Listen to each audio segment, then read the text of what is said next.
جس طرح اللہ تعالیٰ ساری دنیا کے جانداروں اور بے جانوں کے خالق ہیں، اسی طرح اللہ تعالیٰ یہاں پیش آنے والے حالات کے بھی خالق ہیں۔ درخت خود نہیں بنے، اللہ نے بنائے۔ پہاڑ خود نہیں بنے، اللہ نے بنائے۔ سمندر دریا خود نہیں بنے، اللہ نے بنائے۔ انسانوں، جنات، درندوں، پرندوں، چوپایوں، کیڑے مکوڑوں، سب کو اللہ نے بنایا۔ ان میں سے کوئی بھی چیز خود نہیں بنی، خود کوئی چیز بھی نہیں بنتی، کوئی بنانے والا ہوتا ہے۔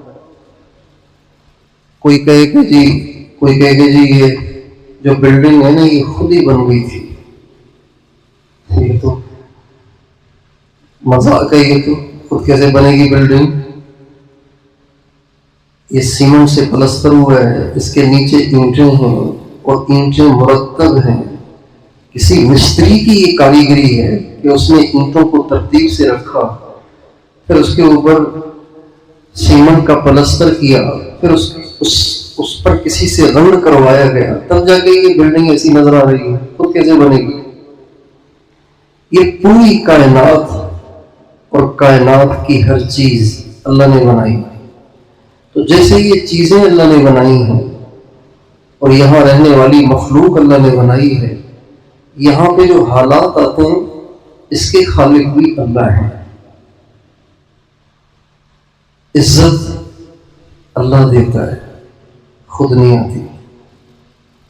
ذلیل اللہ کرتا ہے، خود کوئی نہیں ہوتا۔ زندگی اللہ دیتا ہے، خود نہیں آتی۔ موت اللہ دیتا ہے، خود نہیں آتی۔ ہزار بچنے کے اسباب ہوں، اللہ نہ چاہے تو موت آ کے رہتی ہے۔ ہزار موت کے اسباب ہوں، کروڑ موت کے اسباب ہوں، اللہ بچانا چاہے تو بچ کے رہتا ہے۔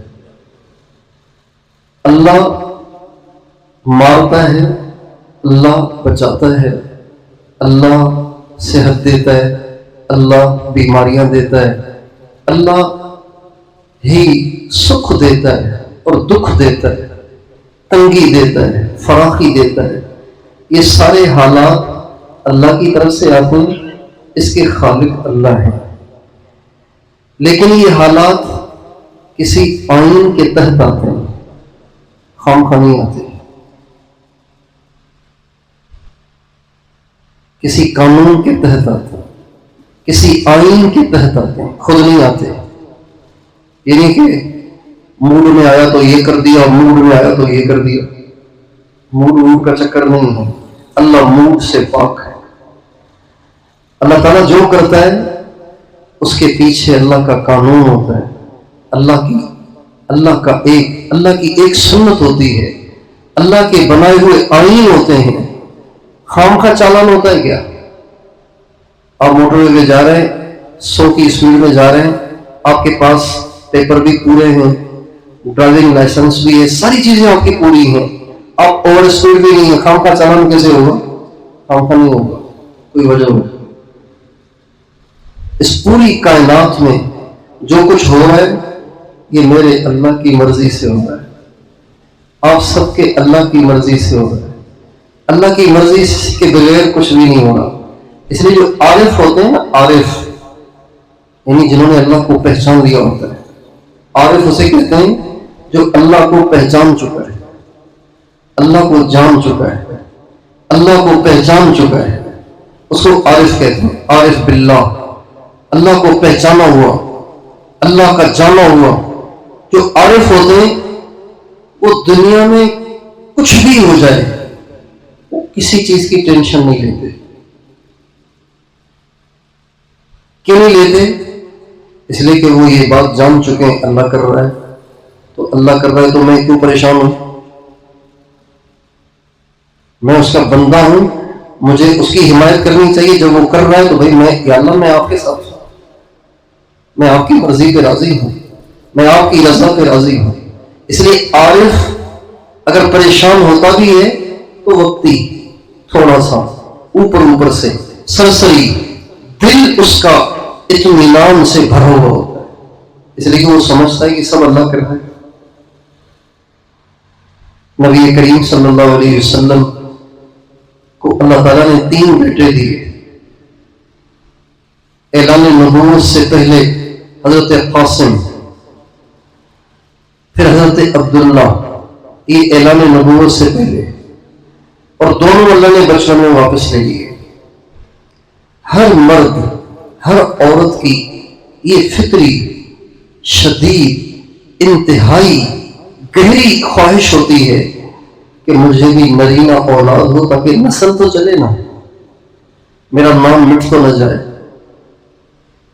نسل چلے آگے۔ یہ ہر آدمی کی خواہش ہوتی ہے۔ حضرت قاسم بھی چلے گئے، حضرت عبداللہ بھی چلے گئے، پھر حضرت زینب، حضرت رقیہ، حضرت ام کلثوم، حضرت فاطمہ، کٹھی 4 بیٹیاں۔ مدینہ منورہ ہجرت ہوئی، مدینہ منورہ ہجرت ہوئی، حضرت زینب انتقال کر گئی۔ حضرت رقیہ ہجرت کے 3 سال جب آپ غزوہ بدر کے لیے گئے ہوئے تھے، حضرت عثمان کو اپنی بیٹی کی خدمت کے لیے چھوڑ گئے تھے۔ جب آپ واپس آئے اور آپ کو پتا چلا کہ بیٹی کا انتقال ہوا ہے اور آپ بیٹی کی قبر کی زیارت کے لیے گئے، تو آپ نے دیکھا کہ عثمان بیٹھے وہاں رو رہے تھے۔ بیوی فوت ہو گئی تو رونا آتا ہے، پھر اللہ کے نبی کی بیٹی فوت ہو گئی تو کتنا ان سے پیار ہوگا، تو رونا تو آنا تھا۔ حضرت عثمان وہاں رو رہے تھے۔ اللہ کے نبی بدر سے تشریف لائے تو بدر سے تو خوشیاں لے کے آئے تھے، لیکن جو ہی مدینے میں انٹری ہوئی اور پتا چلا کہ بیٹی فوت ہو گئی حضرت رقیہ، تو آپ پریشان سے ہوئے، آپ سیدھے قبر پہ آئے اور آ کے دیکھا کہ حضرت عثمان رو رہے تھے۔ اب علیہ السلام نے حضرت عثمان کی پیٹھ پہ ہاتھ رکھا اور فرمایا عثمان رو نہیں، لا تبکی یا عثمان، عثمان رو نہیں، فہذا جبرائیل اخبرنی ان اللہ عز وجل امرنی ان ازوجک اختہا۔ عثمان رو نہیں، ابھی بھی جبریل آئے تھے، اللہ تعالیٰ کا مجھے حکم سنایا کہ عثمان سے کہیں کہ روئے نہیں، آپ اپنی دوسری بیٹی عثمان کے نکاح میں دے۔ نے فرمایا عثمان واللہ، اللہ کی قسم، لو کانت عندی مئۃ تموت واحدۃ بعد واحدۃ لزوجتکھا اخری۔ عثمان اگر میرے پاس 100 بیٹیاں ہوتی اور میں ایک تیرے نکاح میں دے دیتا، وہ فوت ہو جاتی میں دوسری دیتا، وہ فوت ہو جاتی میں تیسری دے دیتا، وہ فوت ہو جاتی میں چوتھی دے دیتا، میں 100 کی 100 بیٹیاں تیرے نکاح میں دے۔ حضرت رقیہ کا انتقال ہوا، پھر حضرت ام کلثوم سے ان کا نکاح ہوا، وہ بھی فوت ہو گئی۔ اب گویا نسل ساری دنیا سے چلی گئی، صرف ایک حضرت فاطمہ رہ گئی۔ آپ کی عمر 61 سال کی ہے، آپ کو اللہ نے حضرت ماریہ قبطیہ سے بیٹا دیا، بڑھاپے میں بیٹا دیا۔ حضرت ابراہیم کو آپ سے بہت محبت تھی، حضرت ابراہیم سے آپ کو بہت محبت تھی، لیکن جب وہ 18 مہینے کے ہوئے تو اب علیہ السلام کو بتایا گیا کہ ان کی طبیعت بہت خراب ہے۔ آپ وہاں تشریف لے گئے، جب آپ گئے تو بیٹے کی آنکھیں بند تھیں اور آخری سانس لے رہے تھے۔ آپ بیٹے کے پاس گئے، ان کو اپنے ہاتھوں میں لیا، گود میں لیا، تو ایسے لگا جیسے بیٹا باپ کے انتظار میں تھا۔ آنکھیں کھولی اور ہمیشہ کے لیے بند کر دی۔ اللہ کے نبی کی آنکھوں سے اس وقت آنسو بہ رہے تھے اور آپ فرما رہے تھے ان العین تدمع والقلب يحزن وإنا بفراقك يا ابراہیم لمحزون ولا نقول الا ما يرضى ربنا۔ ابراہیم، آنکھ میں آنسو ہیں، دل غمگین ہے، تیری جدائی کا بڑا غم ہے، لیکن ہم زبان سے وہ کہیں گے جس میں اللہ کی رضا ہے.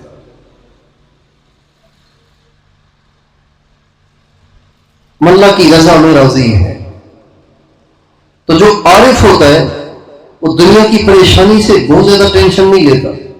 وقتی، عارضی، تھوڑی سی سرسری اوپر سے پریشانی ہوتی ہے، دل اس کا مطمئن ہوتا ہے.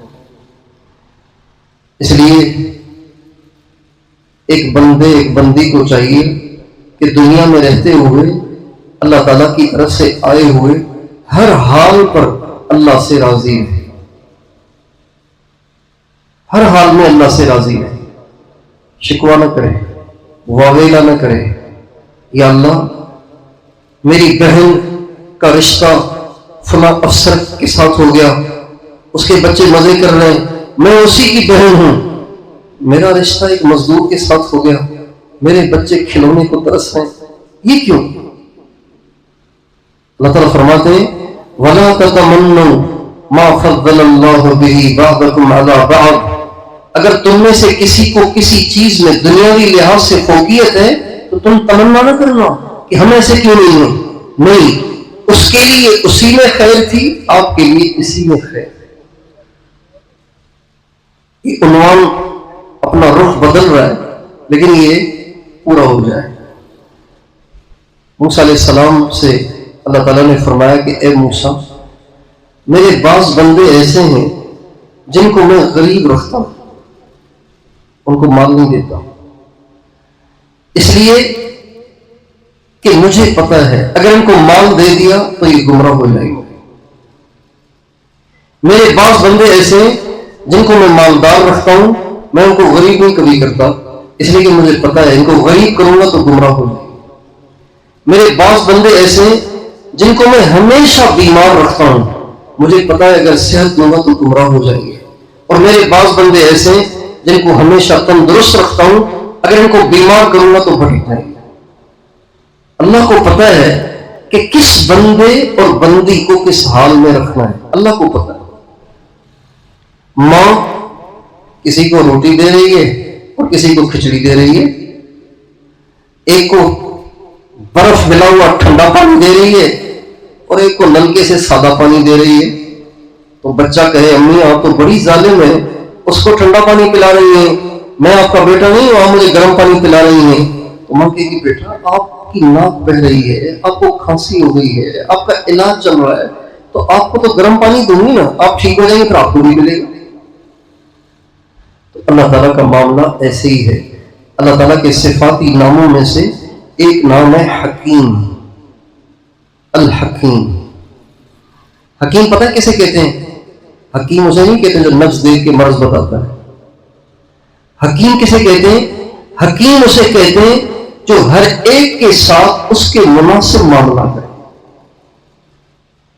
سب کو ایک ہی لاٹھی سے نہ ہانک دے، ہر ایک کے ساتھ اس کے مناسب معاملہ کرے. اس کے مناسب کیا ہے، اس کے مناسب جو ہے اس کے ساتھ وہ کرے، اس کو کہتے ہیں حکیم. اللہ تعالیٰ نے قرآن مجید میں جا بجا اپنے آپ کو حکیم کہا ہے، حکیم کہا ہے. اور گویا حالات میں زندگی گزارنے والوں کو ایک تسلی دی ہے، میرے بندو تم پریشان نہ ہو، مایوس نہ ہو، تم میری نظروں میں حقیر نہیں ہو کہ میں نے جس کی وجہ سے تمہیں غریب رکھا ہے یا بیمار رکھا ہے یا حالات میں رکھا ہے. میں حکیم ہوں، تمہارے مناسب یہی ہے. قرآن مجید میں جا بجا اللہ نے اپنے آپ کو حکیم کہا ہے. اور حکیم کہہ کر اللہ تعالیٰ نے دنیا کے تمام حالات میں مبتلا انسانوں اور دنیا میں تمام دکھوں میں اپنی زندگی کاٹنے والوں کو ایک گویا تسلی دی ہے، ظالم نہیں ہوں، تمہارے مناسب یہی ہے. وَمَا رَبُّكَ بِظَلَّامٍ لِّلْعَبِيدِ. تمہارا رب ظالم نہیں، تمہارا رب ظالم نہیں، تمہارے ساتھ وہ کر رہا ہے جس میں تمہارے لیے زیادہ بہتر. تو اللہ تعالیٰ اس کائنات کے خالق ہیں، تمام انسانوں، جنات، جانداروں، بے جانوں کے خالق ہیں. اسی طرح اللہ تعالیٰ حالات کے بھی خالق بھی ہیں اور وقت پر حالات میں سے کسی حال کا انتخاب کرنے والے بھی ہیں۔ عزت کو بنایا اس نے، ذلت کو بنایا اس نے، بیماری صحت کو بنایا اس نے، بلندی اور زوال، بلندی اور پستی کو بنایا اس نے، عروج اور زوال کو اس نے بنایا۔ اب کس کے لیے کس وقت کیا مناسب ہے اس کا انتخاب بھی وہ کرتا ہے، لیکن اس کا انتخاب اپنے موڈ کی وجہ سے نہیں ہوتا، اس کا انتخاب ایک آئین کے تحت ہوتا ہے، ایک قاعدے کے تحت ہوتا ہے، اور وہ آئین یہ ہے کہ جب انسانوں کے اعمال اچھے ہوں تو وہ حالات اچھے رکھتا ہے، جب انسانوں کے حالات اعمال برے ہوں تو وہ ان کے حالات بھی برے کرتے ہیں۔ یہ اس کا آئین ہے، یہ ایسا اٹل آئین ہے کہ جو حضور کے زمانے میں بھی تھا، صحابہ کے زمانے میں بھی تھا، تابعین تبع تابعین کے زمانے میں بھی تھا، آج بھی ہے، کل بھی رہے گا، قیامت تک رہے گا۔ اعمال خراب ہوں، حالات ٹھیک ہوں، نہ ہوا ہے نہ ہو سکتا۔ اعمال ٹھیک ہوں، حالات خراب ہوں، نہ ایسے ہوا ہے نہ ہو سکتا۔ اللہ تعالیٰ فرماتے ہیں ان اللہ لا یغیر ما بقوم حتی یغیروا ما بانفسهم۔ اللہ تعالیٰ فرماتے ہیں اللہ تمہارے حالات کو نہیں بدلتا جب تک کہ تم اپنے اعمال نہیں بدلتے۔ اعمال خراب ہوں گے، حالات پریشان کن آئیں گے، ان کو کوئی روک نہیں سکتا۔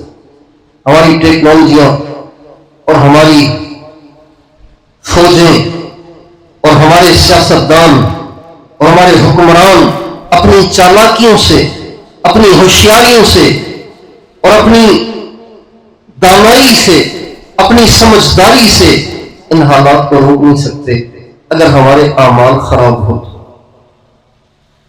اب دیکھیں جو بھی حکومت آتی ہے ناکام، جو حکومت آتی ہے ناکام، جو حکومت آتی ہے ناکام، جو حکومت آتی ہے ناکام، قطع نظر اس بات سے کہ کون مخلص ہے، لیکن سب کی ساری کاوشیں، سب کی ساری کوششیں دھری کی دھری ہیں، اور پاکستان دن بدن نیچے جا رہا ہے، دن بدن نیچے جا رہا ہے۔ اجتماعی حالات بھی دن بدن ابتر ہو رہے ہیں، انفرادی حالات بھی دن بدن ابتر ہو رہے ہیں، گھریلو حالات بھی ابتر ہو رہے ہیں۔ بھئی ماں بیٹی کی آپس میں نہیں بنتی، اس میں بتاؤ حکومت کا کیا دخل ہے؟ باپ بیٹے کی نہیں بن رہی، اس میں بتائیے وزیر اعظم کا کیا دخل ہے؟ خاوند بیوی کی نہیں بن رہی، بتائیے اس میں اسٹیبلشمنٹ کا کیا دخل ہے؟ یہ یہاں سے نہیں، یہ وہاں سے ہے۔ اس لیے جو انسان اپنی زندگی کی پریشانیاں ختم کرنا چاہتا ہے، اگر اس کی ذات سے پریشانیاں متعلق ہیں، اگر اس کے گھر سے پریشانیاں متعلق ہیں، اگر اس کے اہل و اولاد سے پریشانیاں متعلق ہیں، اگر اس کے کاروبار اور معاشیات سے اور اس کی ملازمت سے اور اس کی عزت سے اور اس کی صحت سے متعلق ہیں پریشانیاں، تو ان ساری پریشانیوں کا حل اللہ سے سن، اللہ سے تعلق، اللہ تک رسائی، اللہ سے رابطہ، اللہ کے سامنے رونا دھونا گر گرانا، اللہ کو منانا۔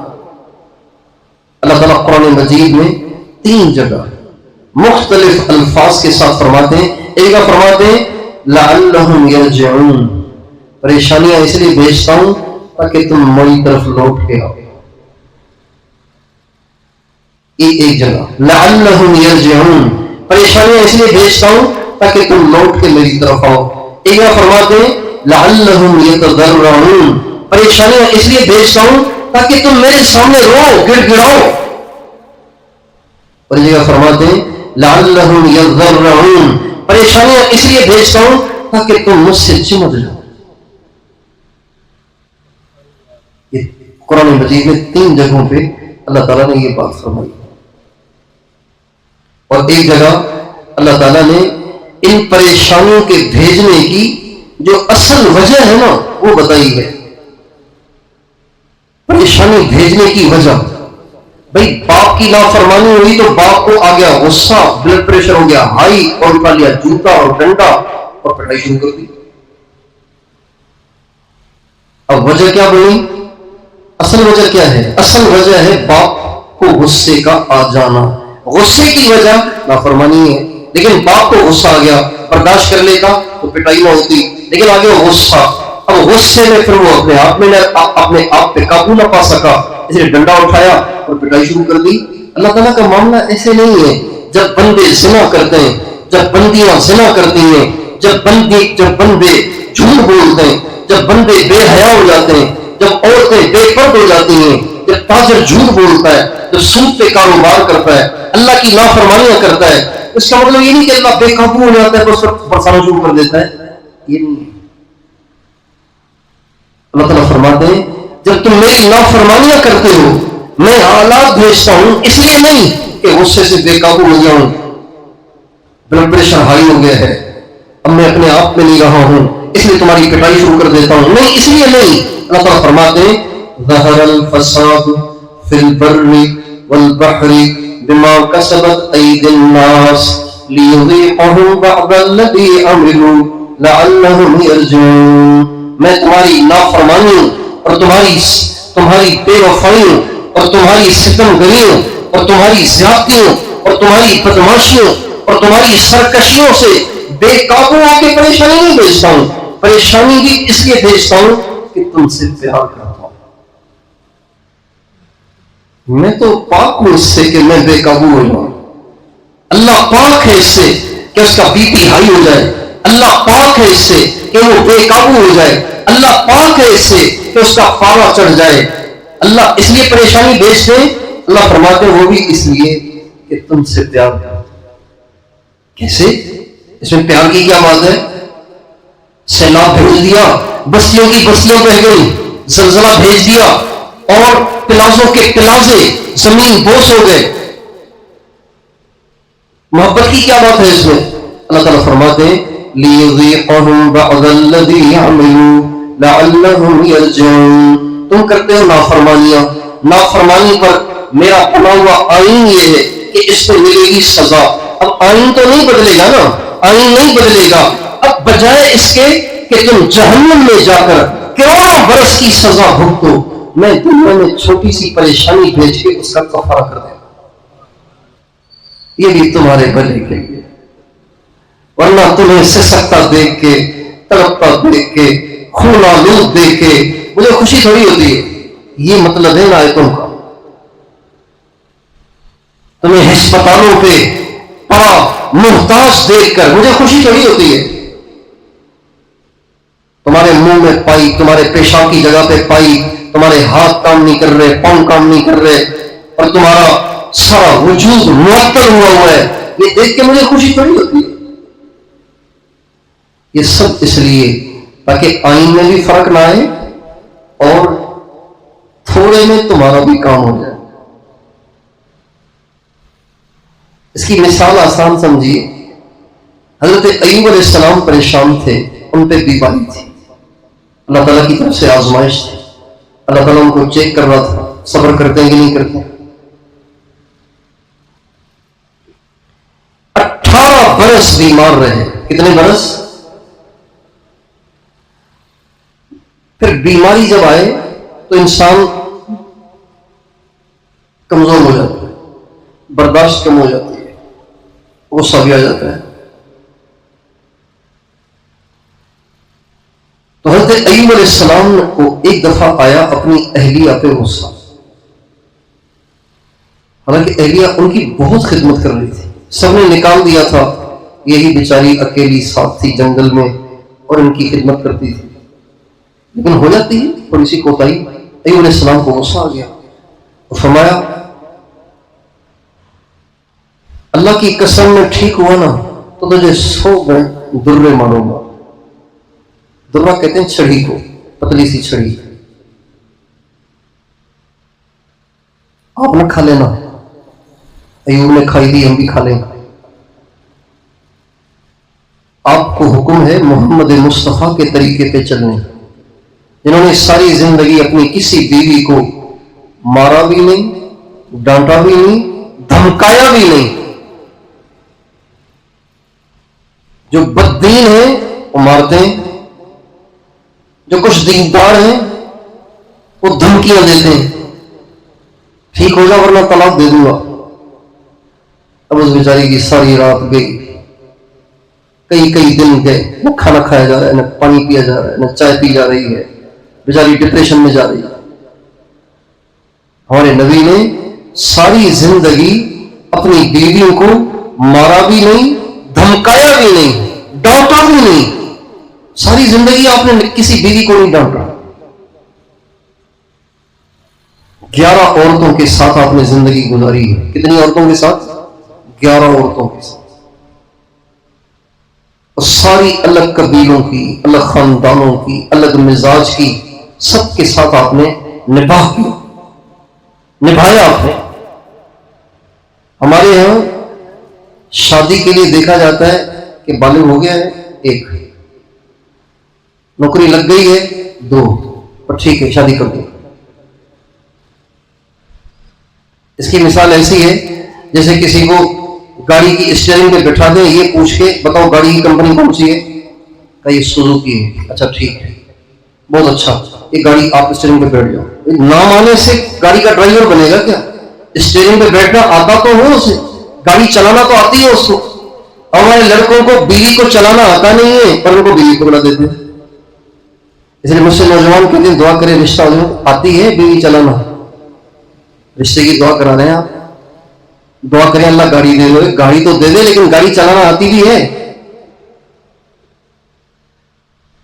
ورنہ اپنی زندگی خام کا جنجال بنائیں گے بغیر سیکھے شادی کریں گے. تو کیا سیکھنا ہے؟ برداشت، بردباری، درگزر، اچھائیاں دیکھنا، کمیوں سے چشم پوشی کرنا. یہ ہمارے نبی کا طریقہ ہے. کمیاں کس میں نہیں ہوتی؟ سب میں ہوتی ہیں. کون کہتا ہے میں کمیوں سے پاک ہوں؟ یہ تو صرف حضرت محمد ہے، یہ تو صرف انبیاء ہیں جو کمیوں سے پاک ہیں، باقی تو سب میں کمیاں ہو سکتی ہیں. ہمارے نبی کا ارشاد ہے ان کرہت منہا شیئا رضیت منہا آخر. اگر تجھے اس کی کوئی چیز بری لگتی ہے، عورت کی کوئی چیز بری لگتی ہے، تو خدا کے بندے کوئی تو اچھی بھی لگتی ہوگی، کوئی بات تو اس میں اچھی بھی ہوگی، تو ادلا بدلا کر لو. لڑتے کیوں؟ مارتے کیوں؟ دھمکاتے کیوں؟ کاروبار سیکھ کے کیا جاتا ہے،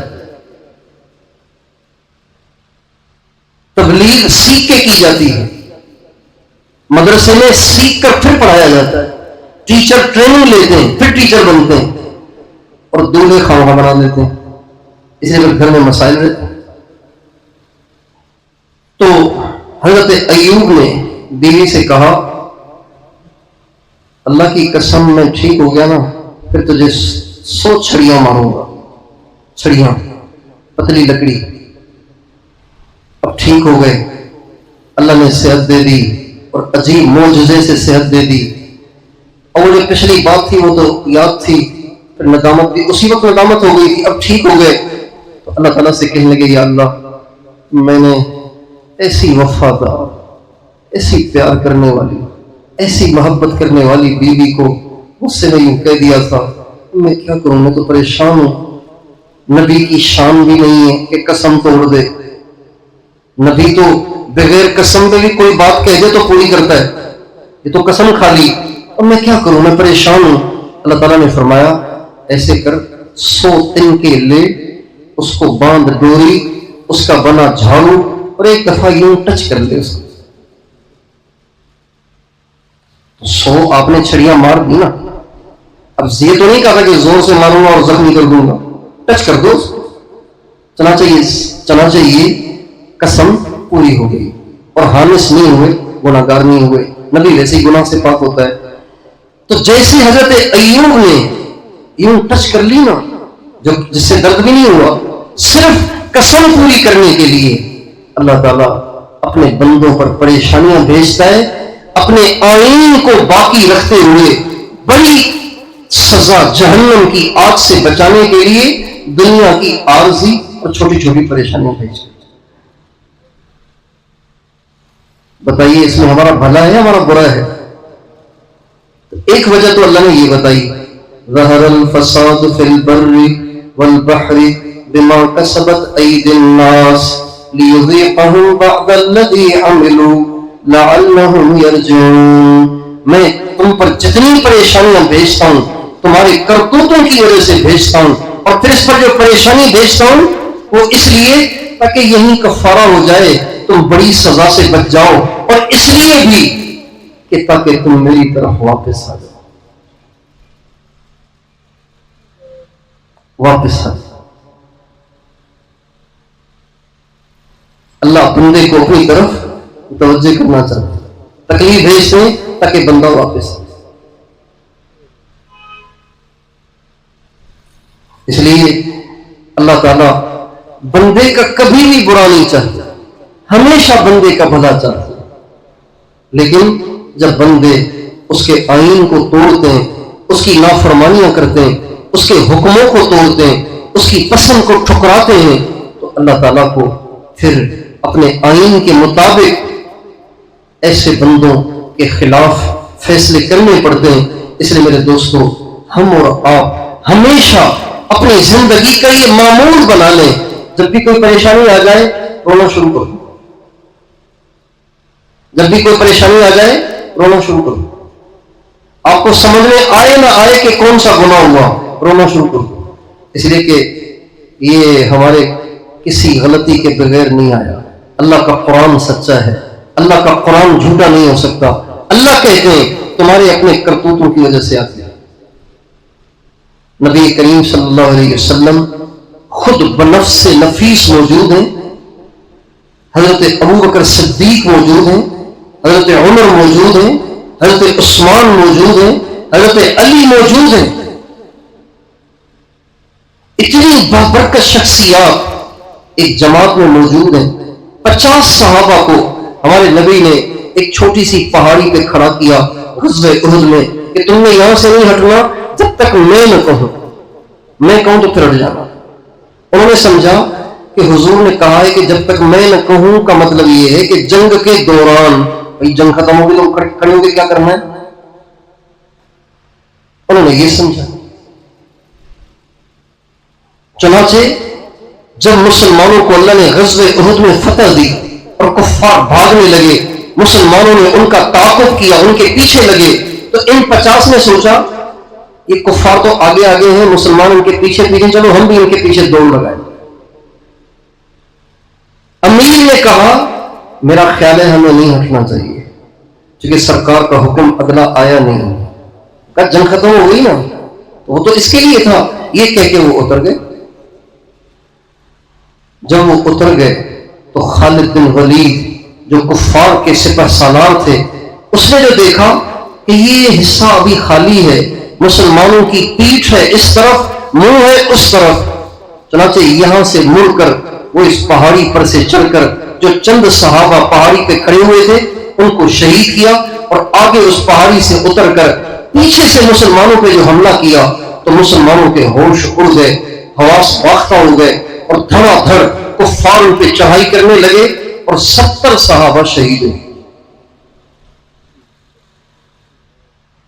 اور خود نبی اکرم صلی اللہ علیہ وسلم پر 3 زوردار قسم کی چوٹیں پڑی، آپ لہو لہا ہو گئے، نیچے کا سامنے کا ایک دانت مبارک شہید ہوا، اور آپ لڑکھڑا کے گر گئے، بے ہوش ہو گئے. اتنے بڑے حالات آئے، حضرت حمزہ کے ٹکڑے ٹکڑے ہو گئے، حضرت عبداللہ ابن جحش کے ٹکڑے ٹکڑے کر دیے گئے، حضرت مصعب بن عمیر کے 4 ٹکڑے کر دیے گئے. یہ اتنے سارے حالات جو مسلمانوں پہ آئے، یہ صرف اس لیے آئے کہ اللہ کے نبی کی ایک بات کو غلطی سے چھوڑ دیا، اور اللہ نے ایک ہمیشہ کے لیے ایک سنت قائم کر دی اور ایک قانون بنا دیا. جب نبی کے ہوتے ہوئے تم نبی کی نہیں مانو گے تو حال آئے گا، جب نبی نہیں ہوں گے تم نبی کی نہیں مانو گے تو حال کیوں نہیں آئے گا، پریشانی کیوں نہیں آئے گی، پریشانیاں کیوں نہیں آئیں گی، تکلیفیں کیوں نہیں آئیں گی، لڑائیاں کیوں نہیں ہوں گی، بدامنی کیوں نہیں ہوگی، مہنگائی کیوں نہیں آئے گی، ظلم کیوں نہیں کریں گے، یہ ساری پریشانیاں آئیں گی.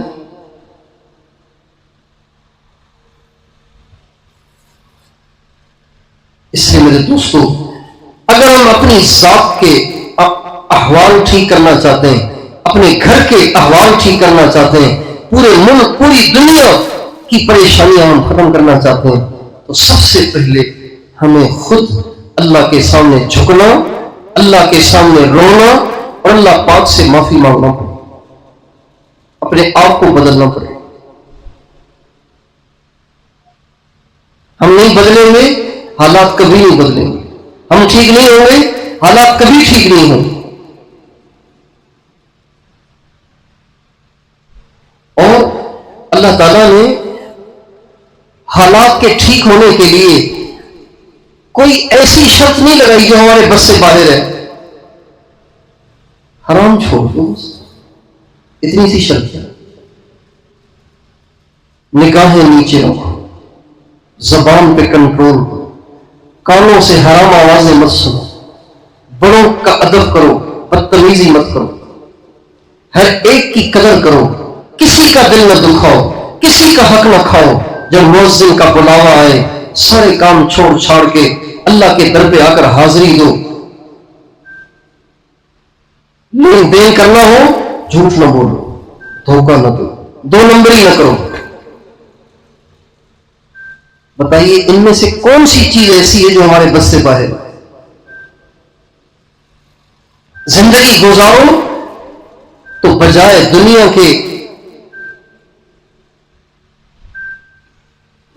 کے لوگوں کو دیکھنے کے نبی اکرم سرور دو عالم محمد مصطفیٰ صلی اللہ علیہ وسلم کے طریقے کو تلاش کر کے اس کے مطابق زندگی گزارو۔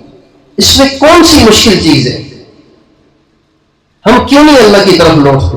ہم کیوں نہیں اپنی زندگیاں بدل کے اپنے احوال کو اللہ سے بدلواتے؟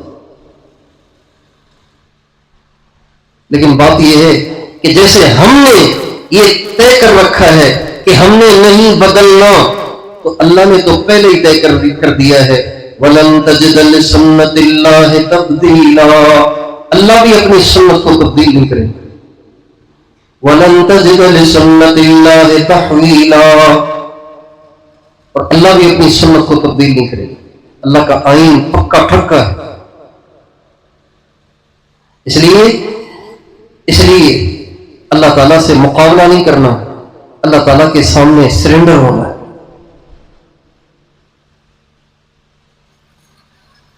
یا اللہ ہم تو ٹھیک نہیں ہوں گے، بس تجھے ٹھیک کرنا پڑے گا۔ ایسے نہیں، یا اللہ میری توبہ، میں جھکتا ہوں، میں بندہ ہوں، میں بندی ہوں، میں توبہ کرتا ہوں، میں توبہ کرتی ہوں، تو میرے یہ کام کر۔ جب بندہ ساری زندگی بھی گناہ کر کے صرف زندگی میں ایک دفعہ اللہ تعالیٰ کے در پہ آ کر، اللہ تعالیٰ کے در پہ آ کر بھی نہیں، اللہ تعالیٰ کے در پہ آ کر بھی نہیں، ساری زندگی گناہ کر کے جہاں کیے ہیں وہیں پر ایک دفعہ سچے دل کے ساتھ اللہ تعالیٰ سے معافی کو طلب کرتا ہے، اللہ پاک اس ایک دفعہ معافی کو طلب کرنے پر اس کی زندگی کے سارے گناہوں کو معاف کرتا ہے۔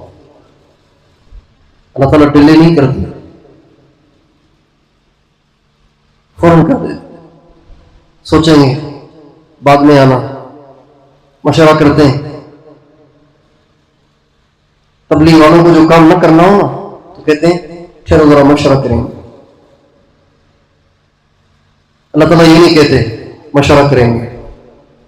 سوچتا ہوں میں بہت بڑے جرائم ہیں آپ کے، اتنی جلدی تو معاف نہیں ہوں گے، سوچنا پڑے گا۔ یا ابن آدم لو بلغت ذنوبک عنان السماء ثم استغفرتنی غفرت لک ولا ابالی۔ میرے بندے، میری بندی، اگر تیرے گناہ اتنے بھی ہوں کہ ساری دنیا تیرے گناہوں سے بھر کر تیرے گناہ آسمان کو جا لگیں، تو نے ایک دفعہ اگر مجھ سے معافی مانگ لی نا تو میں کسی سے پوچھوں گا نہیں، میں تم سے ٹائم نہیں مانگوں گا، میں تمہیں ڈیلے نہیں کروں گا، میں تمہیں ٹرخاؤں گا نہیں، غفرت لک ولا ابالی، اسی وقت معاف کر دوں گا، مجھے کسی کی پرواہ تھوڑی ہے۔ اتنی جلدی معاف کرنے والا کوئی سنا، کوئی دیکھا؟ اور معاف کرنے والا ایسا کہ مجرم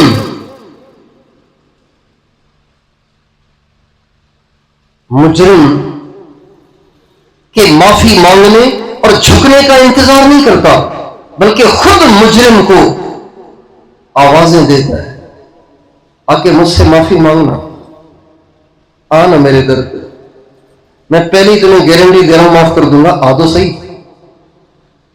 ایسا کوئی معاف کرنے والا دیکھا؟ بھئی جب آپ پہلی گارنٹی دے دیں گے تو پھر بلانے کا فائدہ کیا؟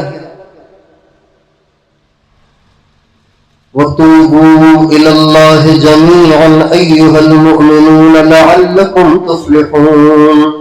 اے ایمان والو، سب کے سب توبہ طائب ہو جاؤ، میں تمہاری دنیا اور آخرت دونوں میں بنا تم کو کہ یہ اس آیت کا مطلب۔ لولا تستغفرون اللہ لعلکم ترحمون، یہ جو لولا ہے نا، لولا عربی کا لفظ ہے لولا، یہ اس وقت بولا جاتا ہے جب اگلا اس طرف آ نہ رہا ہو،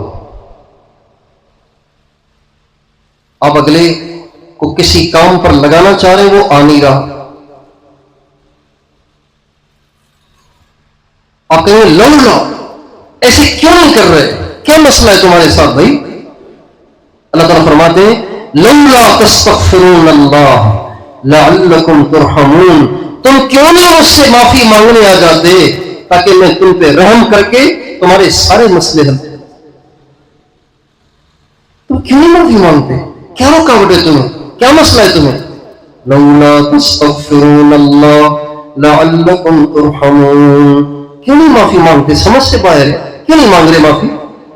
کیا خرچہ ہو جائے گا؟ کیا تکلیف ہے تمہیں معافی مانگنے میں؟ استغفروا ربکم انہ کان غفارا، واہ میرے رب،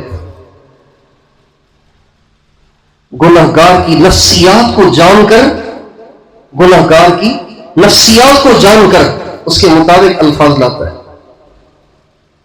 اس کے مطابق الفاظ لاتا ہے۔ اب کسی گنہگار سے کہیں یار توبہ کر لو، یار ٹھیک ہے توبہ کرتا رہتا ہوں لیکن پھر ٹوٹ جاتی ہے، کیا کروں؟ باقی رہتی نہیں توبہ۔ جس نے کئی دفعہ توبہ کی ہو اور پھر اس نے گناہ کیے ہوں، پھر اس نے جرائم کیے ہوں، اس کی یہ نفسیات ہوتی ہے کہ نہیں ہوتی؟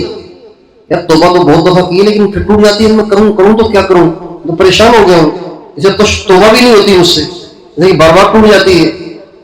ایسے اپنی توبہ کے بار بار ٹوٹ جانے کی وجہ سے مایوسی کا شکار ہونے والے گنہگار کی نفسیات کو جان کر اللہ فرماتے ہیں استغفروا ربکم انہ کان غفارا، اپنے رب سے معافی مانگو، اور یہ نہ سوچو کہ بار بار کیسے معافی مانگوں، انہ کان غفارا، تمہارا رب بار بار معاف کرنے والا ہے، ایک دفعہ نہیں بار بار کرنے والا ہے۔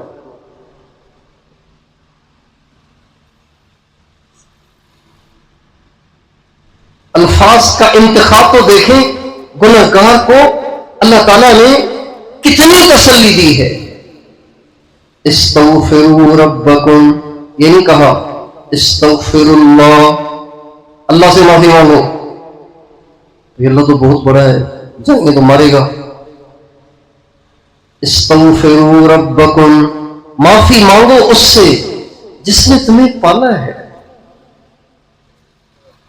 تمہارا پروردگار ہے، تم سے پیار کرتا ہے، اس سے تو معافی مانگنے میں کوئی جھجک نہیں ہونی چاہیے۔ سبحان اللہ۔ استغفروا ربکم، معافی مانگو کس سے؟ کسی ڈراؤنے خدا سے نہیں، اسی سے جو ماں سے زیادہ تم سے پیار کرتا ہے۔ توبہ تو ہم نے بہت دفعہ کی ہے، پھر ٹوٹ جاتی ہے، کہتے ہیں انہ کان غفارا، ٹوٹ جاتی تو کیا ہوا، وہ غفار ہے، پھر کر لو گے، پھر ٹوٹ جائے گی، پھر جوڑ دے گا، تم توڑ توڑ کے تھک جاؤ گے، وہ جوڑ جوڑ کے نہیں تھکے گا، اس لیے کہ وہ غفار ہے۔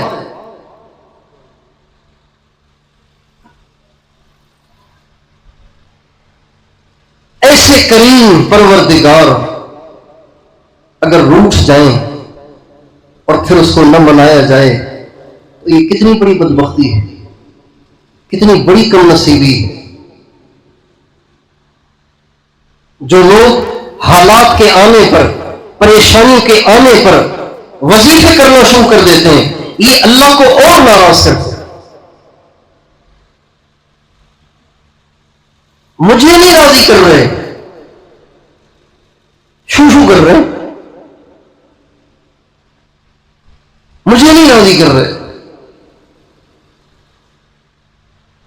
اس لیے ہمارے سارے مسائل کا حل، ہماری ساری پریشانیوں کا حل اللہ سے لپٹنا، اللہ کے سامنے رونا، اللہ کے سامنے گڑ گڑانا، اللہ کو راضی کرنا، اللہ کو خوش کرنا، اللہ سے معافی مانگنا، اللہ کے سامنے جھک جانا، اللہ کے سامنے زاری کرنا، یہ ہمارے سارے مسائل کا حل. آپ کر کے دیکھیں.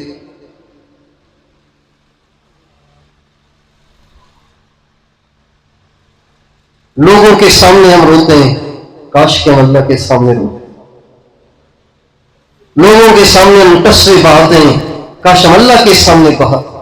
لوگوں کو اپنے دکھڑے سناتے ہیں، کاش ہم اللہ کو سنایا کرتے. لوگوں سے امیدیں باندھتے ہیں، کاش ہم اللہ سے امیدیں باندھتے. لوگوں پہ بھروسہ کرتے ہیں، کاش ہم اللہ پہ بھروسہ کرتے. لوگوں کے دروں پہ جاتے ہیں، کاش ہم سارے در چھوڑ کر ایک ہی کا دروازہ کھٹکھٹاتے. حدیث قدسی میں اللہ تعالیٰ فرماتے ہیں، من ذا الذی قرع بابی فلم افتح لہ. میرے بندے کوئی ایک تو ایسا دکھا جس نے میرا دل سے دروازہ کھٹکھٹایا ہو اور میں نے نہ کھولا.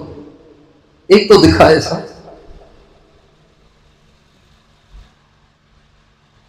زکریا علیہ السلام کی عمر 86 سال ہو رہی ہے، دروازہ کھٹکھٹایا. رب انی وہن العظم منی واشتعل الرأس شیبا ولم اکن بدعائک رب شقیا وانی خفت الموالی من ورائی وکانت امرأتی عاقرا وقد بلغت من الکبر عتیا. یا اللہ بوڑھا ہوں، بیوی 5 ہے، طاقت بالکل نہیں ہے، بڑھاپے کی آخری حد کو چھو رہا ہوں، لیکن تو اگر چاہے تو بیٹا مل سکتا ہے. اور بیٹے کی مجھے فکر اس لیے ہے کہ میں نبی ہوں، میری تعلیمات ہیں، میں نے اپنی امت کو دی ہے، اب پیچھے کوئی سنبھالنے والا ہے ہی نہیں، میرے رشتہ داروں کا حال نہیں ہے، اس لیے مجھے کوئی اپنا بیٹا دے جو میری شریعت کو لے کر اس کے بعد میری شریعت کی محنت کرے، اس کی ترویج کرے، اس کی اشاعت. یہ اللہ سے دعا مانگ. ابھی دعا مانگ رہے تھے کہ حضرت جبریل آ گیا. یا زکریا انا نبشرک بغلام اسمہ یحییٰ لم نجعل لہ من قبل سمیا. اے زکریا، اللہ تعالیٰ نے مجھے بھیجا ہے آپ کو مبارکباد دینے کے لیے. اللہ تعالیٰ آپ کو ایک لڑکا دے گا، اس کا نام آپ نے رکھنا. اللہ نے آسمانوں پہ اس کا نام یحییٰ رکھ دیا ہے، اور اس نام کا آج سے پہلے کوئی بیٹا دنیا میں پیدا نہیں ہوا. جب یہ مبارکباد دی، زکریا علیہ السلام کہنے لگے اچھا کیسے ہوگا، میں تو بوڑھا ہوں. مطلب یہ تھا کہ اللہ مجھے جوان کر دے گا، میری بیوی کو لڑکی بنا دے گا دوبارہ سے، کیا ہوگا؟ تو فرشتے نے کہا آپ اس مسئلے میں نہ پڑیں کہ کیا ہوگا. کذالک قال ربک هو علی ہین. تیرے رب نے کہہ دیا ہے تیرے لیے مشکل ہے، اس کے لیے کوئی مشکل.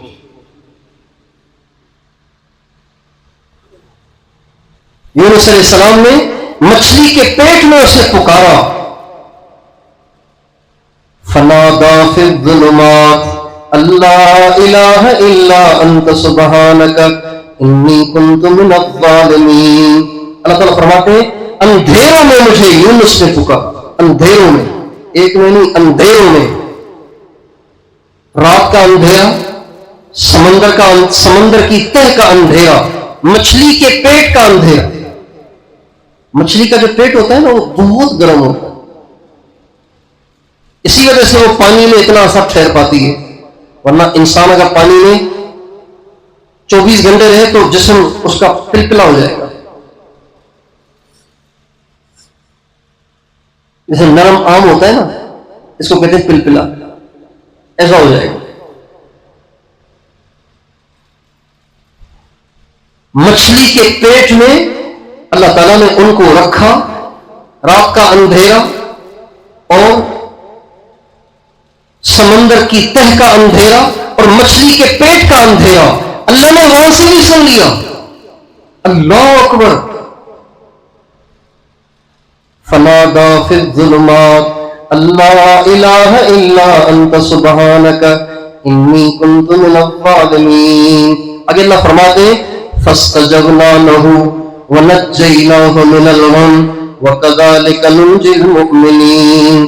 جب اس نے ہمیں پکارا، ہم نے اس کی پکار کو سنا اور ہم نے اس کو اس پریشانی سے نکالا، اور اسی طرح جو بھی پکارے گا ہم اس کو نکالا کریں گے. وَكَذَلِكَ نُنْجِي الْمُؤْمِنِينَ. یہ کہہ کے اللہ تعالیٰ نے دنیا کے سارے مسلمانوں کو تسلی دے دی کہ میں ایسا سننے والا، ایسا قبول کرنے والا، ایسی ہلاکت کی جگہ سے نکالنے والا صرف یونس کے لیے نہیں تھا، تم سب کے لیے ہوں، بس تم پکارو مجھے جیسے اس نے پکارا. من ذا الذی قرع بابی فلم افتح له. ایک تو دکھاؤ جس نے مجھے پکارا ہو اور میں نے نہ کھولا ہو. من ذا الذی سألنی فلم اعطہ. کوئی ایک تو دکھاؤ جس نے مجھ سے مانگا ہو اور میں نے نہ دیا ہو. تو میں آپ آج یہ طے کریں کہ اب ہم اللہ کو ناراض نہیں کریں گے. ٹھیک ہے انشاءاللہ. اور جب کبھی حال آئے گا تو کیا کریں گے؟ اللہ کے سامنے روئیں گے. اور اللہ تعالیٰ نے اس میں کنسیشن بھی دی ہے ہم جیسوں کے لیے جو بہت زیادہ کھاتے ہیں، گناہوں سے نہیں بچتے ہیں. جو بہت زیادہ گناہ کرتا ہے، بہت زیادہ کھاتا ہے، اس کو رونا نہیں آتا پھر. تو ایسے لوگوں کے لیے اللہ تعالیٰ نے کنسیشن بھی رکھی ہے، وہ یہ کہ اگر رونے جیسی شکل بھی بنا دو گے تب بھی کام ہو جائے. فَإِن لَّمْ تَبْكُوا فَتَبَاكُوا.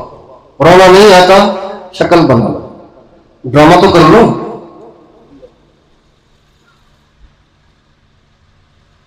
بچے ڈرامہ کر کے نہیں لیتے. ماں کو آنسو نہیں چاہیے ہوتے. بچہ ضد کرے تو پھر روئے یا رونے جیسی شکل بنائے، ماں اسے دے دیتے.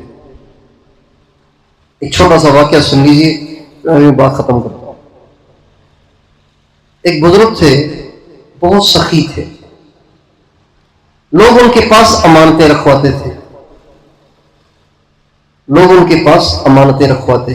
وہ لوگوں سے کہتے بھائی بات یہ ہے کہ اگر آپ میرے پاس امانت رکھوائیں گے نا، اگر گم ہو گئی تو آپ کی جیب سے جائے گی، میری جیب سے نہیں جائے گی. یہ فقہی اصول ہے. اگر آپ کسی کے پاس گھڑی امانت رکھوائیں، اس نے حفاظت سے رکھی لیکن بس چوری ہو گئی تو وہ بھر کے نہیں دے گا، یہ آپ کی چیز گئی.